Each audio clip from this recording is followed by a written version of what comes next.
Moviegoers will not get to see the new comedy The Interview. It was set to open on Christmas Day, but Sony Pictures pulled it after getting threats from North Korean hackers.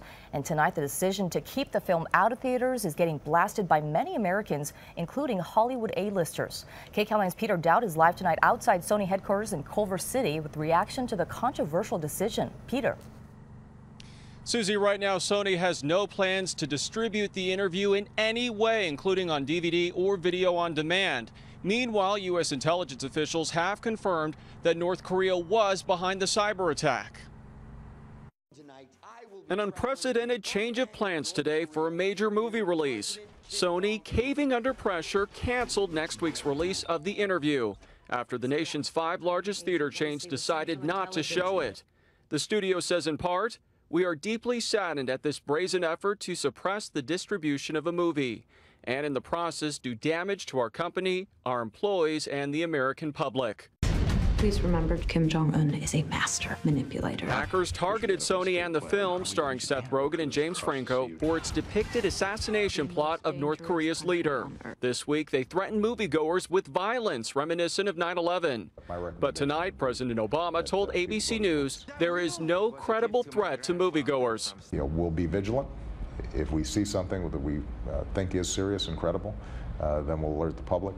But for now, my recommendation would be that people go to the movies. I have never seen anything like this. Media analyst Laura Martin speculates the Sony executives involved in greenlighting and shepherding the film, which cost roughly $45 million to make and much more to promote, will not keep their jobs. By the film actually being stopped at the very last minute, at the 24th hour, you spend the maximum money you could, and now you decide that you actually can't release the film. Martin also says many other companies, including those outside of Hollywood, are paying close attention to Sony's situation. The fact that North Korea won in the end means those other countries of dictators and despots are going to be more emboldened to hack into our corporations. It's unclear how the White House will respond. The administration reportedly discussing whether or not to publicly accuse North Korea of the hacking. In the meantime, the LAPD says they will be beefing up security at movie theaters for the holidays. Reporting live in Culver City, Peter Dowd, KCAL 9 News. Well, as we mentioned earlier, strong reaction to Sony's decision from many in Hollywood tonight. Actor Rob Lowe tweeted, "Wow, everyone caved. The hackers won. An utter and complete victory for them. Wow." Jimmy Kimmel called Sony's move an un-American act of cowardice that validates terrorist actions and sets a terrifying precedent. And director Judd Apatow tweeted, "I think it is disgraceful that these theaters are not showing The Interview. Will they pull any movie that gets an anonymous threat now?"